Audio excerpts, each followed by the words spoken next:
ओम शांति।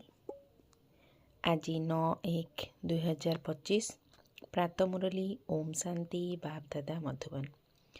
आज महावाक्य बाबा कहले मिठे बच्चे विकर्मर दंडरू मुक्ति पाइबा पाई तुमको पुरुषार्थ करबाकू हेबो।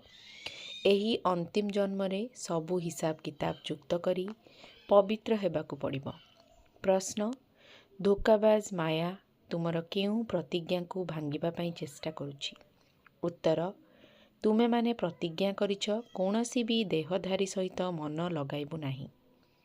आत्मा कहूछि मु एकमात्र बाबा को ही मने पकाइबी, निजर देह को मध्य मने पकाइबी नाही। बाबा आसी देह सहित सबूर संन्यास कराउछंती, किंतु माया एही प्रतिज्ञा को भंग कराई देउछि। देह प्रति आकर्षण आसी जाउछि।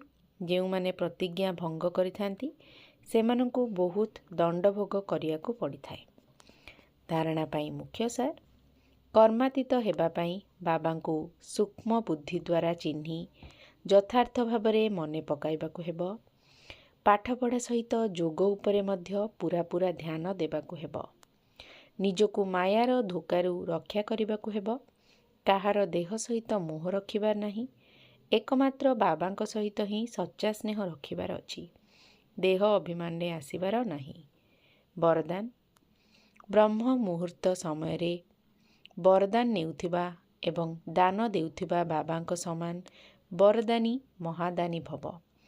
ब्रह्म मुहूर्त समय रे ब्रह्मलोक निवासी बाबा ज्ञान सूर्य स्वरूप रे आलोक एवं शक्तिर किरण पिलामानंकु विशेष वरदान रूप रे देइथांती।